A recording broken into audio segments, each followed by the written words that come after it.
إن الحمد لله نحمده ونستعينه ونستغفره ونعوذ بالله من شرور أنفسنا وسيئات أعمالنا.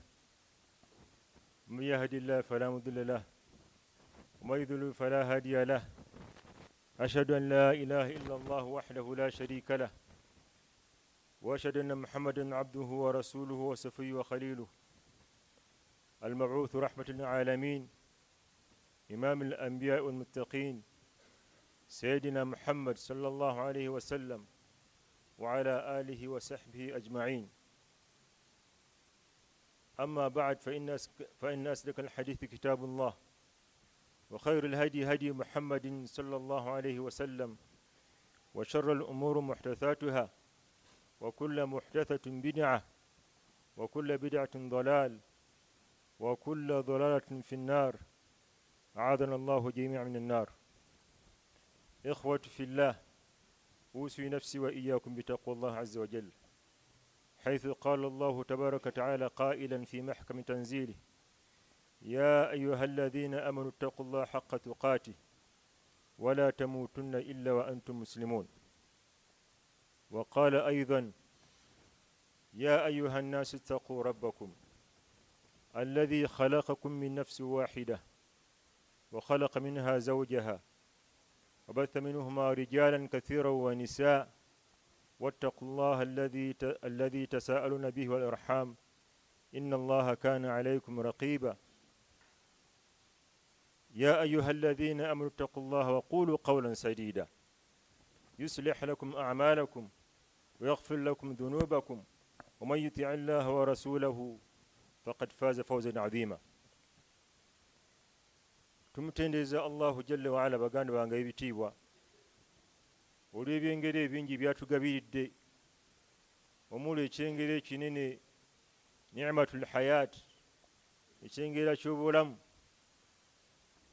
wa ni'matut tawhid, n'ekyengera ekyokumawula Allahu Jalla wa Ala, ng'era omuntu yenna Allahu Jalla wa Ala gw'aggyeeko ni'matut tawhid, gwabaggyeko ekyengera ky'obukkiriza n'okumwawula Allahu tabaraka ta'ala, faqad hurrima min sa'iri ni'am, abanga Allah ta'ala gwadinaayinze oba gwatawadde byengera byonna bisigadde. Amakulu kitegeeza ti Allahu tabaraka ta'ala bwawadde tawhid faqad utiya dunya kullaha, Allahu jalla wa ala bamuwadde dunya yonna. ومن حرمه التوحيد الله جل وعلا وقابجيكو التوحيد فقد خسر الدنيا والآخرة. الدنيا بمسازة الآخرة نمسرة. شوفوا الدولة بانغ نبينا محمد صلى الله عليه وسلم تقامبي محديث ينتوفوا من صلى ركعتان قبل الفجر إلى كبيري ومن تزا سالان قتنايم يزاو صلاة الفجر خير من الدنيا ما فيها. إلى كبير زسنج الدنيا نبيجريمو، إلى كبير وزت بير ببير زسنج الدنيا نبيجريمو. الواجب كل متوحيد ملمو قول الله تبارك وتعالى قال نتومز الله تعالى كبيرا قال تسمير يشنجر التوحيد نا تسمير الدين بالسلام. baganda wange abalungi mbakutira ninkutira n'omwoyo gwange kubera nga tuti Allahu tabaraka ta'ala fi sirri wal alan, mukyama ne mu lwatu, tubeere nga tumutya, tumutegeere annana mulaqihu, essaawa yonna tugenda musisinkana, yawman ma, olunaku lumu, olwaleero oba enkya, wiiki ejjako oba omwezi oguddako, ffenna kulluna faaniya, buli kiri ku duniya kigenda kuggwaawo, naye ekikulu tweteeseteese ky'okudda eri Allahu tabaraka ta'ala. Nabiyina Muhammad sallallahu alayhi wa sallam buli amalanga okusala salatu subh, mu hadithi ya Ummu Salama yasomanga edduwa eno wansi: Allahumma inni as'aluka ilmin nafi'a wa rizqin tayyiba wa amalan mutaqabbala. Yasomanga ebigambo ebisatu era bye byakulembezanga ng'amaze okusaza salaamu. Amakulu y'ebigambo ebyasookanga okwogera okuva mu lulimi lwe nga wamaze okukeera. Edduwa eno etegeeza ki? Allahumma inni as'aluka ilmin nafi'a, yasabanga Allah okubeera nga amuwa irimu emugasa. Wa amalan mutaqabbala, n'amusaba okubeera nga amugabirira emirimu egigenda okukkirizibwa. Wa rizqan nafi'a, n'amusaba n'emmaali ne riziki erina amakulu gyali. Ebigambo ebisatu ebitunuulira lwaki yabikulembeza nabiyina Muhammad sallallahu alaihi wasallam. Wala ra'siha, n'ekigambo ekyakulembeza al-ilmu nafi', yakulembeza irimu erina amakulu. Khutba yaffe ya leero twagala kutegeera lwaki nabiyina Muhammad sallallahu alaihi wasallam yakulembeza ebigambo ebyo. Yedduwa yasookanga okusaba nga bukedde. Mali ibra fiha, kyekigendera mu dduwa eyo. Yagenda maaso era n'agamba Allahumma allimni ma yanfa'ni wanfa'ni bima 'allamtani wazidni ilman. Yasabanga Allah tabaraka ta'ala abeerenga amuwa irimu egenda omugasa. Wanfa'ni bima 'allamtani, atongase n'ekyo kyonsomesezza. Naye ani yasabye ekyo? Nabiyina Muhammad sayyidul khalq yasaba irimu. Wazidni ilman, era obeere ng'onnyongera okumanya. Twagala okutegeera lwaki tulina okussessira kumanya. Okusookera ddala mukimanyiridde ddala bulungi etteeka eryasa okufuna mu Qur'ani ey'ekitiibwa. Awwal kalima, kigambo ekyakulembera kyagamba kitya? Ba'du billahi minash shaitani rajim, iqra bismi rabbika alladhi khalaq. Etteeka eryasooka okukka mu Qur'ani ey'ekitiibwa kubeera nga Allahu tabaraka ta'ala yalagira nabiyina Muhammad sallallahu alaihi wasallam abeere nga asoma. Ate nga al-qira'a khisaalul ilm, okusoma n'erimu tebyawukana, bitambula wakati, buli kimu kigoberera kinnaakyo, omu muganda wa munne. N'olwekyo ekigambo okumanya nekibeera nga kigambo kikulu okubeera nga Allahu tabaraka ta'ala yakikulembeza. Mu aya endala nabiyina Muhammad sallallahu alaihi wasallam atugamba, Allah tabaraka ta'ala atugamba laqad manna Allahu 'ala al-mu'minin, mazima Allah tabaraka ta'ala yawa ekirabo eri abakkiriza. Idh ba'atha Allahu fihim rasula, we yagenda najja mu bo omubaka min anfusahum, naye nga ajje mu bo bennyini, yatlu alaihim ayatihi, nga abakolera bino ebintu. Yatlu alaihim ayatihi, agenda kubasomera obubonero bwa Allah. من الآيات القرآنية مؤازة الله زين بالقرآن والسنن نسنن وكسارة نبي بينا ويزكيهم أبيرين قابتكزا بالدعاء ويعلمهم الكتابة والحكمة. أتي أبيري قابسمسا اجتبى القرآن والحكمة نكبيرا مكنكف نبويتش تشنو العلم هبة شينجرا شربو Allahu tabaraka ta'ala kiyatuwaffe abakkiriza okubeera nga tukyenyumirizaamu. N'olwekyo baganda bange abalungi, nkuutira omwoyo gwange n'ejjammwe okubeera nga nahtamu bil ilmu, okubeera nga tufaayo, okubeera nga tunoonya irimu naddala al-ilmu shar'i, irimu eyegenda okutugasa. Era olwa irimu eyo nakhruju min adh-dhulumaati ila an-nur, netubeera nga tuva mu bizikiza by'obutamanya netugenda mu kitangala ky'okumanya. Min ad-dhalali ila al-huda, netuva mu bizikiza by'obubuze netugenda mu kitangala eky'obuluŋŋamu. Era kyovudde olaba ng'emirundi 17 mu swala zaffe tukulembeza ekigambo ekigamba ihdina sirata al-mustaqim. Wibutira Allah kataala okubeera nga atuluŋŋamya ku kkubo eggolokofu. Tosobola kutegeera kkubo eggolokofu sirata alladhina an'amta alaihim, ekkubo eryo eggolokofu Allah kataala gye yalagira abo be yasiima kubo. Man haula al-anbiya, be bannabbi, warusul n'ababaka, wasalihin n'abalongoofu, washuhada wasiddiqin n'abafiira eddiini ye, wa hasuna ulaika rafiqa. Tebayinza kubeera mu ddaala eryo bannabbi, abafiira eddiini ye, ababaka n'aboogera mazima okuggyako bil ilmu, nga Allah kataala basitula amadaala naki? Nakumanya. Okumanya basitula amadaala n'okumanya. Adamu alayhi salam lamma khalaqahu rabbuna, Allahu jalla wala amala okumukola n'amuteeka ku nsi kono, n'amuteekaawo n'alagira abamalayika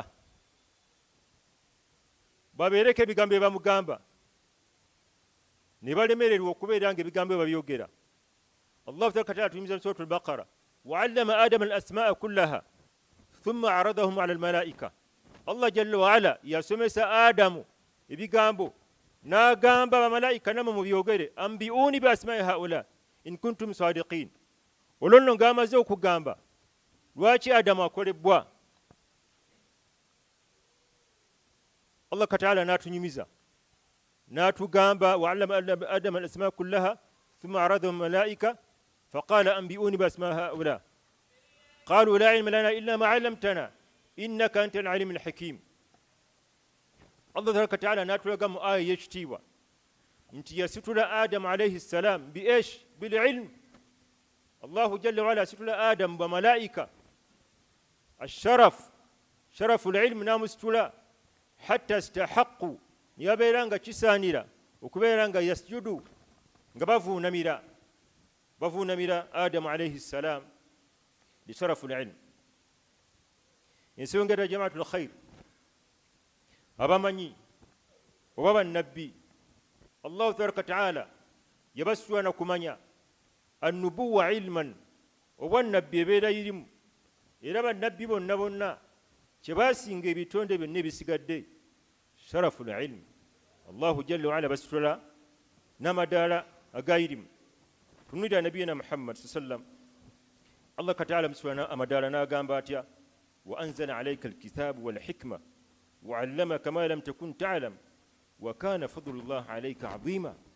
الله جل وعلا تugambye nti nembeera nga nkussaako ekitabo n'obukenkufu وعلمك ما لم تكن تعلم, nembeera nga nkusomesa wali tomanyi وكان فضل الله عليك عظيما, nekibeera nga ekyengera allah kataala kyeyakusitula nakyo olwayirimu kyali kinene. allahu tabaraka taala atunyumiza ku nabiyina musa alayhi ssalam agambye atya walamma balagha ashuddahu wastawa atainahu hikman wa ilma. musa alayhi ssalam bwagenda e madiyan ng'amaze okugowa abaqibiti aba firawuni n'amala ebbanga lyamalayo n'akula, allahu tabaraka taala amusomesa, agenda mu lusenyu n'amusomesa, allah kataala n'amusomesa ebigambo ebyo fasharafahu bililm, n'abeera nga amusitula amadaala n'erimu, ne tutegeera nti no annubuwata ilm, obwannabbi ebeera irimu. ensonga endala baganda bange abalungi abampuliriza, allahu tabaraka taala omuntu gwawa irimu amusitula amadaala ng'oggyeko bannabbi. allahu jalla waala atugamba atya shahida allahu annahu la ilaha illa hu walmalaika وأولي العلم قائما بالقسط لا إله إلا هو العزيز الحكيم.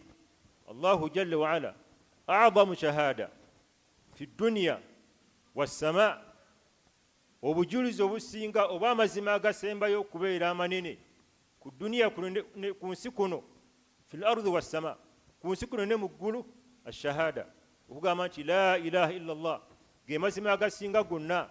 kyovudde olaba nga mbagambye allahu jalla waala gwawadde amazima ago abamuwadde ensi yonna, kuba amazima ago allahu jalla waala mu aya yonna yagawogera n'agamba nti shahida allah annahu la ilaha illa hu, yewukana allahu kataala naawe obujulizi n'akakasa nti teri kisinzibwa mu butuufu bwa kusinzibwa okujjako ye, walmalaika ne bamalayika naye bawa obujulizi, wa ulil ilmu n'abantu abalina irimu nabo bawa obujulizi. bawa obujulizi kuki? annahu la ilaha illa llah, nti yekka yasinzibwa mu butuufu, teri ayitibwa kuwa bujulizi ku nsonga okujjako ng'agimanyi. hatha sharufun adhim, okubeera nga allahu tabaraka taala mu bantu balonda okumuwaako obujulizi, omuntu awa obujulizi ku nsonga yaba agimanyi, abeera wakumwanjo. ensonga ebaddewo ono agamba ki? yagiwaako obujulizi, kitegeeza abeera ne sharafu. allahu tabaraka taala yasitula amadaala g'abantu abamanyi nga basitula naki? n'okubeera nti bawitnesses be kuno ku duniya, okubeera nga batambuza ekigambo kya la ilaha illa llah wahiya akbaru shahada fi lardi wassama. ensonga endala jamaatul khair allahu taala tugambe mu qur'ani ekitiibwa yarfau llahu alladhina amanu minkum walladhina utul ilmu darajat. allahu jalla waala asitudde amadaala min alladhina amanu mubakkiriza mummwe walladhina utul ilmu allahu jalla waala n'abawadde erimu khassasa amma thumma khassasa. allah kataala yagamba yasooka naawa ekitiibwa abakkiriza, buli mwe abeera mukkiriza alina ekitiibwa, naye ate mubakkiriza n'alondamu alladhina utul ilmu walladhina utul ilmu darajat, n'alondamu abalina erimu n'abasitula ki amadaala. ani atayagala amadaala ga duniya eno?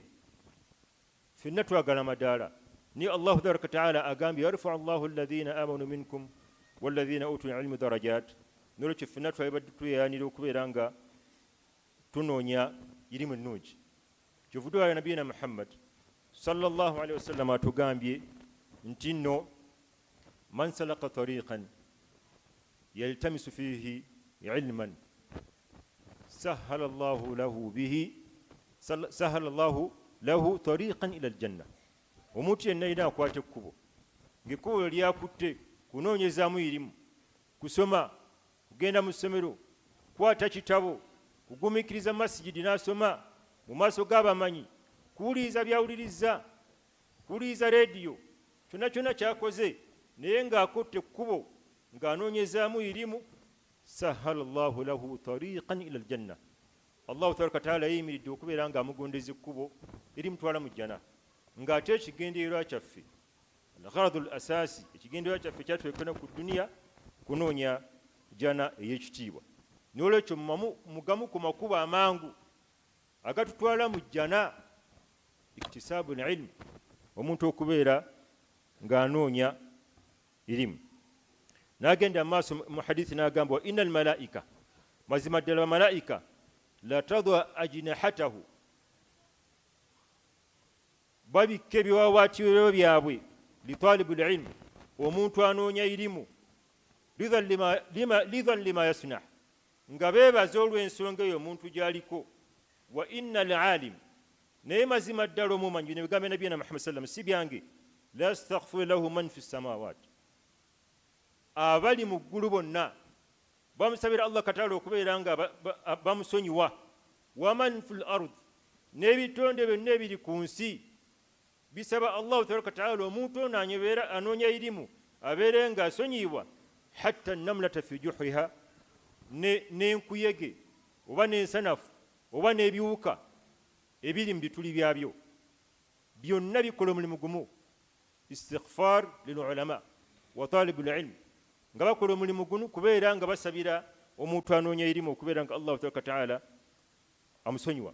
mu hadithi endala okutegeera ekitiibwa ky'omuntu anoonya ilimu, nabiyina muhammad sallallahu alaihi wasallam atugambye inna allaha wa malaikatahu, mazima ddala allahu tabaraka taala ni bamalayika be, wa ahlu ssamaa wal ard, n'abonna bonna bonna abali mu ggulu, min almalaikati alazama, wa malayika abanene, wal ard, n'ebitonde byonna ebiri ku nsi, hatta alhitaanu fi lbahar, ng'ogasseeko n'ebyennyanja ebiri mu nnyanja ez'oku nsi, la yusalluuna ala muallimi nnaasi alkhair, babeera nga basabira, babeera nga basaasira omuntu yenna yenna asomesa abantu obulungi. dhalika fadlullah yutiihi man yasha, kugamba eddaala eryo allahu tabaraka taala etuusa ku oyo gwayagadde, naye ng'akutuusizaawo atya? bililmu. omuntu yenna yenna wabeera omumanyi, tugambye bamalayika bamusabira, ayagala okusabira malayika, ayagala okusabira ebitonde eby'oku nsi, beera mu ddaala ery'abanoonya okumanya. hadithi endala nabiyina muhammad sallama tugambye wa inna fadla alalimi ala alabd, omuntu ayina irimu eddaala lyaliko okusinza omuntu atayina, ka fadlu alqamar ala sairi alkawakib, nga bw'olaba ekitiibwa oba obunene bw'omwezi ogufaanana ku munyenye ziri ku ggulu. tunulira omwezi ne munyenye byenkanakana bitya? kyekitiibwa ky'omuntu alina irimu bw'omukompeyaringa n'ebitonde ebirala. wa inna al anbiya, era ekyamazima mu hadithi yemu lam yuwarithu dinaran bannabbi tebalina irimu yokka yonna tebalina byabugagga byebaleka ku nsi byakusikira wa innama warathu lilmu baleka irimu yokka yokka wa inna lulama warathu lanbiya era abantu abamanyi bwe bafuukira abasika b'abannabbi basikira ki basikira irimu omuntu asikidde irimu ku nabi Muhammad sallam agenda kugitambuza asomesa omuntu ekintu ate ne gwakisomesezza akikolereko akisomesa omulala asigale ku duniya kuno ng'alinga atavuddeeko olw'okubeera nti lwa ilimu kyovudde olaba nga omuntu idha mata bni adamu omwana adamu waafa inqata anhu amaluhu illa min thalath emirimu gye gyonna gyonna gikutukola okujjawo ku bintu bisatu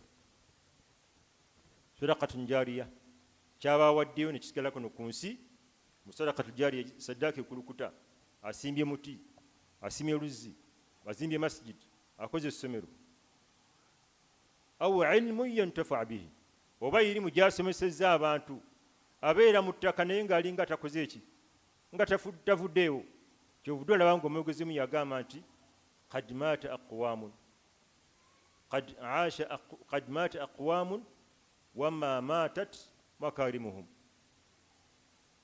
wa qad aasha aqwamun wahum fi nnasi amwat nti abantu bawangadde kuno ku nsi allah kataala n'abajja nako wama maatat makarimahum n'ebitiibwa bye ne bitagwawo nga basigadde nga abaliko butunuyira abantu abafudde nga bali basomesa baffe tolina byenaku lwotambula n'oyita mu kibuga okujjako ngenda kubuuliza khutuba yani ya Sheikh Muzata okujjako ngenda kubuuliza ebigambo bya Dr. Kalisa ojja ngenda kubuuliza ebigambo byani bya Sheikh Nkata n'abafaanana n'ababakulembera tolina lunaku lwogenda kutambula n'oziba inaku okujjako nga boogedda ku musajja Abi Hurayra olw'okutambuza ilimu ne basahaba abalala bonna abafaanagana kwe batyo ate emirembe giwangadde kuno ku nsi ne gisigalako wahum fi nnasi amwat naye nga balinga abafu amakulu tewali migaso gye bavaako kugenda wa kudda ku balala lidhalik omugaso ogwenjagala oguddiira ogusembayo allahu tabaraka wataala atugamba mu qur'ani ekitiibwa innama yakhsha allaha min ibadihi lulama abatya allahu tabaraka wataala mu suratu sajida abatya allah kataala mu butuufu bw'okumutya alulama bye balina okumanya tosobola kutya allahu tabaraka wataala haqqa tuqaatihi butuufu bwakumutya okujjako bililmu onaategeera otya webasaala onaategeera otya obukulu bw'okuyimirira ekiro onaategeera otya obukulu bw'okusiiba bighayri ilmu olina kunoonya kumanya allahu tabaraka wataala n'akusitula amadaala abategeera allahu tabaraka wataala obutuufu bw'okumutya alulama ne mu mbeera zaffe eza bulijjo omuntu amanye ekintu takozesa effort nnene nnyo akozesa amaanyi matono bwe mba mbadde envudde gyeva nga zija kansanga nga mmanyiiwo mmanya n'amafuta ge ngenda okuvugawo ne sente za booda ze ngenda okulinnya gyebagenda kunjjako 50,000 naye atamanyiiwo agenda kusosola emitwalo 5 khasaara lwaki lwa butamanya n'emmotoka agenda kuteekawo amafuta mangi khasaara lwa butamanya n'okukeera ayinza okukeera ennyo lwaki lwa butamanya oba n'akeerewa nnyo lwaki lwa butamanya walaga kyekimutuusaawo alilmu bililmu okubeera nga ategedde nabwekyo tosobola kusitula imaaniyo tosobola kusitula aqiidayo tosobola kusitula kutyako allahu tabaraka wataala illa bililmu kyovudde olabanga tugamba nti omuntu yenna yenna ajeemera allahu tabaraka wataala liqillati ilmihi bubeera bukendeevu bwakumanya ki allahu jalla waala ekyokulabika bulijjo kyensiiga kyekyomwana omuto ng'akyakula kitaye waddayo ewaka amwambula ekkooti n'amuggyako gaalubindi n'amuyira caayi n'amukwata ettayi n'agituga essimu n'agisuula mu mmere n'amufukira n'omufukira lwaki lwa butamanya laisa lahu ilmu newabeera nga kitaawe ye defensi newabeera nga kitaawe ye mukulu w'essomero newabeera nga kitaawe ye gavana wa banka ye ono omwana tamumanyi alaba muntu asiiba ewaka era nga bw'ayisa omuweereza ewaka nga bwayisa nnyina nekitaye bwamuyisa. Lwaki? liqillati ilmu tiful, lwakuba omwana ono alina irimu ki ntono. Naye n'omwana bw'agenda ng'akula naweza emyaka 15 abanga akyasobola okutuula ku kitaawe, akyasobola omufukira, akyasobola omusika amataayi. N'olwekyo obunafu bwo mu kutegeera Allah, obunafu bwo mu butasiiba ng'osobola okusiiba, obunafu bwo mu butasoma Qur'ani ng'osobola okusoma Qur'ani, obunafu bwo mu butasala jama, obunafu bwo mu butawa zaka, obunafu bwo mu butagenda maka nga sente oziina. Qillatul ilm, bukendeevu bwa irimu yo. Teri agenda kuva mu bizikiza bya butamanya illa bil ilm. aqulu qawli hadha wastaghfirullaha li wa lakum wa lisaa'iril muslimin min kulli dhanbin fastaghfiruhu fa innahu al-ghafurur rahim wa huwa al-barrul karim.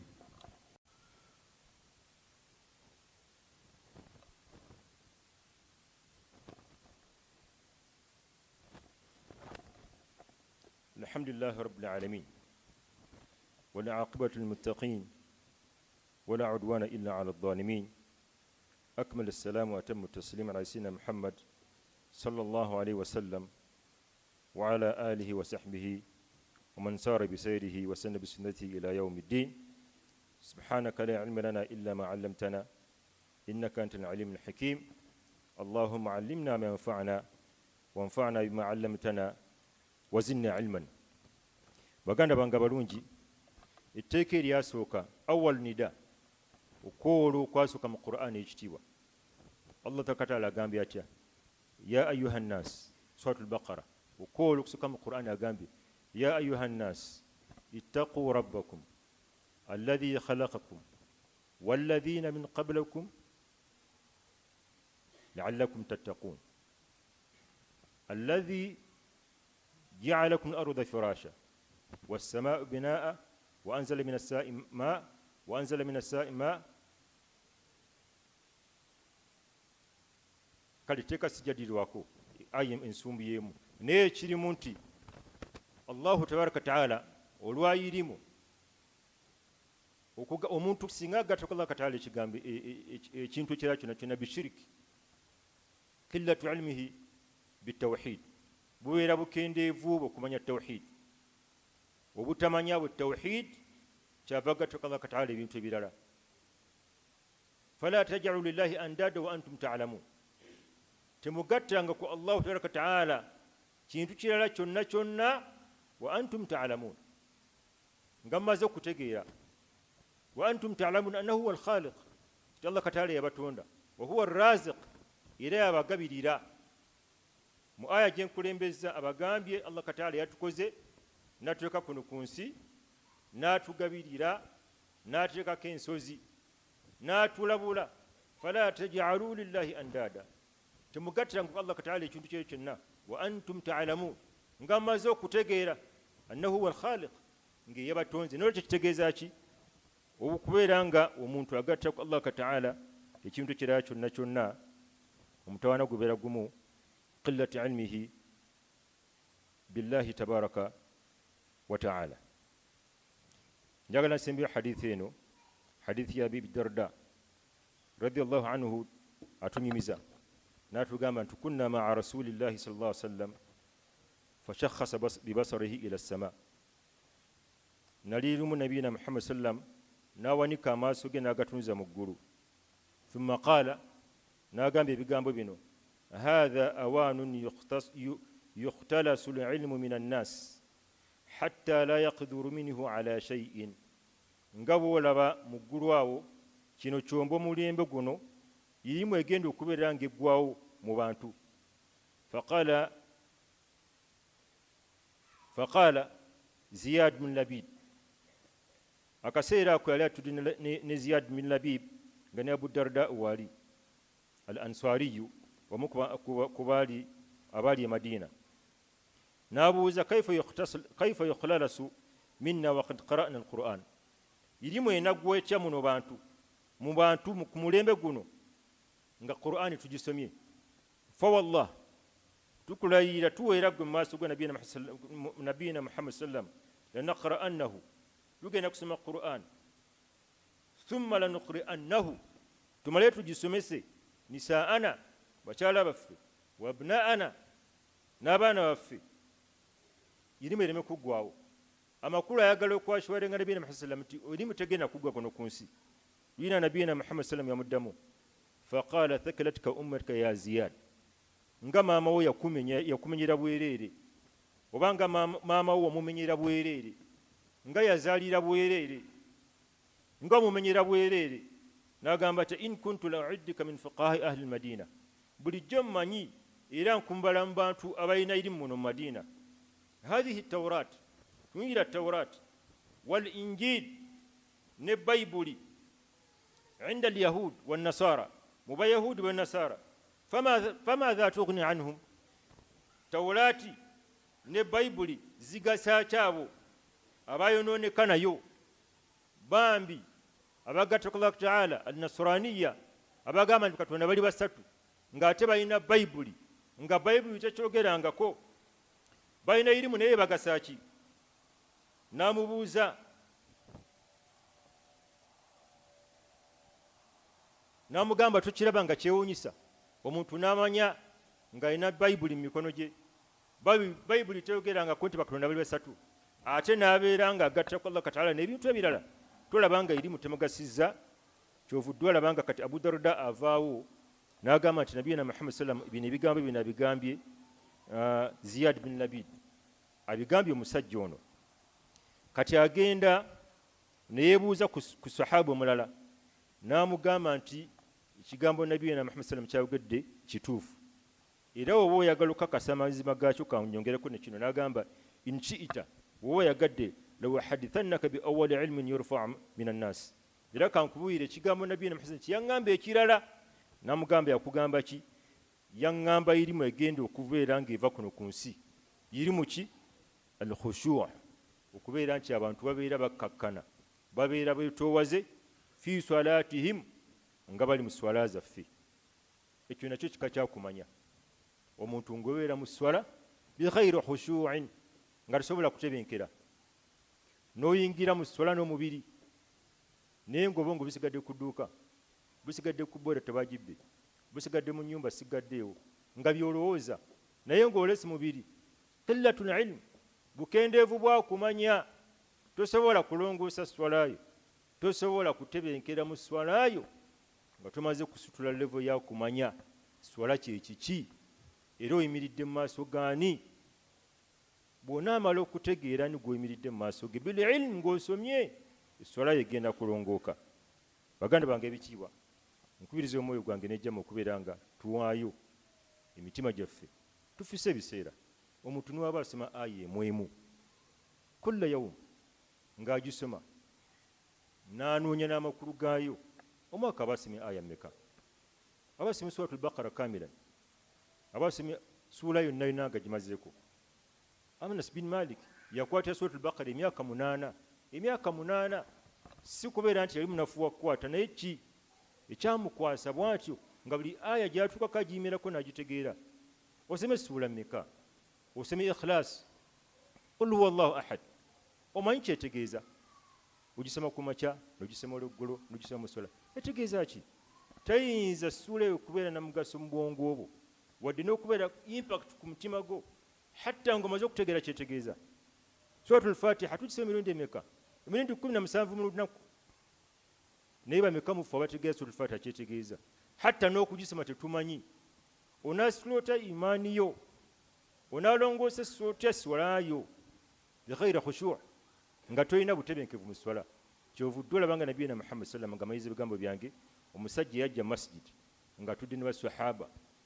n'ayingira n'asaala byamala okusaala najja n'atwera nabi Muhammad sallam namutwera salaamu n'amugamba situkuddeyo irji' fasalli fa innaka lam tusalli situkuddeyo saali mazima tonnasaala omusajja yakiddayo emirundi 3 nga bw'asaala bw'akomawo bw'amugamba ddayo n'amugamba idha sallaita obanga oyimiridde okusaala yimiriranga wakhsha fi qiyamik aw kama qala sallam otebenkere mukiyimirako wa idha raka'ata fakhsha fi ruku'ik ate obanga okutamye tebenkeranga muki mukutamako ebikola mu swala ali abimanyi nga kikyatayina obutebenkevu mu swala bw'atayina wahiya ilmun oba huwa ilmun ng'ate nakyo kumanya. Nsaba Allah taala ow'ekitiibwa abeere nga atufisiza ebiseera bye tuwaayo mu bulamu bwaffe okubeera nga tunonya ilmu. Baganda bange bakubiriza okubeera nga muwaayo ebiseera ebyokumakya, ebiseera ebyakawungeezi. Teri myaka gikugaana kusoma, myaka 3, 4, 5, 6, teri kigero kya myaka kigaana muntu kusoma. Tolowooza nti omwana omuto yasoma. Basahaba baseremukira ku myaka emeka? Baambiya baafuna ilimu ku myaka emeka? 40 sana, myaka 40. Kati amakumi gwalina emyaka 42 oli mu nasale, tastahiqu okuddayo okutandika okusoma. Kuba Nabi sallam yafuna obubaka ku myaka 4, Musa alayhi salam 4, Isa 4, bonna myaka 40. Kati gwogamba myaka 40 soma Qur'ani we byayita abadan. Sawfa tus'al, Allah kataala agenda kukubuuza amaamahu. Saakugabirira, saako omubiri ogutegeera, saakuwa amaaso. Alam naj'alaka aynayn wa lisaanan wa shafatayn, saakuwa olulimi olusoma, saakuwa emimwa egyogera. Mu ni'ama Allah kataala gyagenda osooka okutubuuza amaamahu, agenda tubuuza sihhatul badan. Allah kataala agenda tubuuza ku ni'ama ffenna ze yatuwa. Ne ni'ima esooka sihhatul badan, emibiri emiramu, ng'osobola okutunula ku lubaawo n'ogaana. ألا أصلي وسلم على المصطفى المختار حيث قال صلى الله عليه وسلم أعمرا في محكم تنزيله إن الله ملائكته يصلون على النبي يا أيها الذين آمنوا صلوا عليه وسلموا تسليما اللهم صل على سيدنا محمد وعلى آل سيدنا محمد كما صليت على سيدنا إبراهيم وعلى آل سيدنا إبراهيم إنك حميد مجيد وبارك اللهم على سيدنا محمد وعلى آل سيدنا محمد كما باركت على سيدنا إبراهيم وعلى آل سيدنا إبراهيم إنك حميد مجيد وارض اللهم عن الخلفاء الراشدين خصوصا منهم أبو بكر وعمر وعثمان وعن سائر الصحابة أجمعين وعن التابعين وتابعهم إلى يوم الدين. اللهم آت نفوسنا تقواها وزكها أنت خير من زكاها أنت وليها مولاها. اللهم إنا نسألك علما نافعا وقلبا خاشعا وعملا متقبلا. ربنا آتنا في الدنيا حسنة وفي الآخرة حسنة وقنا عذاب النار. وصلى اللهم على سيدنا محمد واقم الصلاة إن الصلاة كانت على المؤمنين كتابا موقوتا.